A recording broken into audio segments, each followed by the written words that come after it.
भैया बहनों, आज हम क्लास 6 में हिंदी की पुस्तक वसंत से पाठ 16 वन के मार्ग में यानी सेवइये तुलसीदास द्वारा रचित सेवइये का अभ्यास करेंगे। तो पहले सेवइये का अर्थ है, पुरते निकसी रघुवीर बधु धरि धीर दई मग में डगद्वे, झलकी भरी भाल कनि जल की पुट सूख गई मधुरा धरवे, फिर बूझत है चलनो अब केतिक पर्ण कुटी करिहो कित हुए, तियकी लखी आतुर पिय की अखियाँ अति चारु चली जल चुए। यानी पहले वाले सेवइये में तुलसीदास जी ने भगवान श्री राम, माता सीता और लक्ष्मण के वन गमन के बारे में बताया गया है। यानी जब उन्हें वनवास हो जाता है तो वह अयोध्या से वन की तरफ जाते हैं, इसके बारे में इसका वर्णन किया गया है। तो पहली पंक्ति का अर्थ जानते हैं। पुरते निकसी रघुवीर बधु, पुर माने होता है नगर, नगर से जैसे ही रघुवीर बधु और माता सीता निकलते हैं तो धरि धीर दई मग में डगद्वे, मग माने रास्ते से निकलते हैं और कुछ दूर आगे पहुंचते हैं तो झलकी भरी भाल कनि जल की, यानी सीता माता के माथे से, भाल माने माथे से, झलकी माने दिखाई देता है जल की बूंदें, यानी सीता माता के माथे से जल की बूंदें दिखाई देती हैं।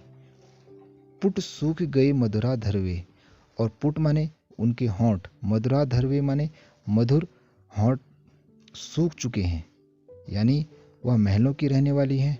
वह कुछ दूर आगे चलने के बाद, वन को चलने के बाद उनके पुट सूख चुके हैं, यानी होंठ सूख चुके हैं। फिर बूझती हैं चलनो अब कीतिक, बूझती माने पूछती हैं, यानी अपने पति श्री राम से पूछती हैं चलनो अब कीतिक, अब हमें और कितना चलना है। पर्णकुटी करी हूँ कित हुए, और हमें पर्णकुटी कहाँ बनानी है, ऐसा वह श्री राम जी से पूछती हैं। तिय की लखी आतुर पिय की अखियाँ अति चारु चली जल चुए, तिय माने पत्नी की इस आतुरता को यानी व्याकुलता को देख करके, पिय यानी श्री राम की अखियाँ अति चारु चली जल चुए, यानी श्री राम की आंखों से आंसू निकलने लगते हैं, यानी वह काफ़ी व्याकुल हो जाते हैं। तो ये था पहले सेवइये का अर्थ। अब हम तुलसीदास जी द्वारा रचित दूसरे सेवइये का अर्थ जानते हैं। जल को गए लखनऊ हे लरिका परिखो पिय छा घरी हुए ठाड़े, पोछ पसेहु ब्यारे करो अरु पाय पखारियों भूभरी डाढ़े, तुलसी रघुवीर प्रिय श्रम जानिके बैठ विलंब लौ कंटक काढ़े, जान की नाह को नेह लखियो पुल को तनु बारी विलोचन बाढ़े। यानी दूसरे वाले सेवइये में लक्ष्मण जी माता सीता के लिए पानी लेने के लिए गए हैं, इस प्रकार का वर्णन तुलसीदास जी के द्वारा किया गया है। जल को गई लखनऊ, यानी माता सीता काफ़ी थक चुकी हैं और काफ़ी प्यास लग चुकी है, जिसके कारण लक्ष्मण अब सीता के लिए पानी लेने चले गए हैं। लरिका परिखो पिय, और श्री राम जी अपने छोटी बाई का इंतजार कर रहे हैं, परिखो माने इंतजार कर रहे हैं।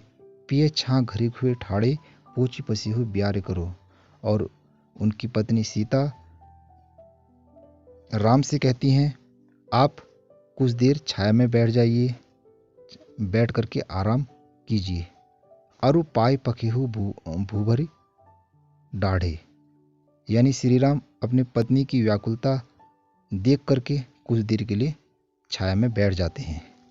तुलसी रघुवीर प्रियश्रम जान के बैठ विलंब लव कंटक काढ़े, यानी काफ़ी विलंब हो जाता है तो वह क्या करते हैं, माता सीता के पैरों से कंटक काढ़े यानी कांटे निकालने लगते हैं, यानी पाँव के नीचे पैदल चलने में जितने भी कांटे चुभे रहते हैं श्री राम निकालने लगते हैं माता सीता के पैर से। जानकी नाह को नेह लखियो पुल को तनु बारी विलोचन बाढ़े, और माता जानकी यानी सीता इस प्रकार के श्री राम के प्रेम को देख करके मनी मन पुल को माने प्रसन्न होती हैं और खुश होती हैं। तो इस प्रकार का वर्णन इस सेवैये में किया गया है। भैया बहनों, आज हमने दोनों सेवैयों का अर्थ जाना और समझा। इसी प्रकार हम भी अभ्यास करेंगे।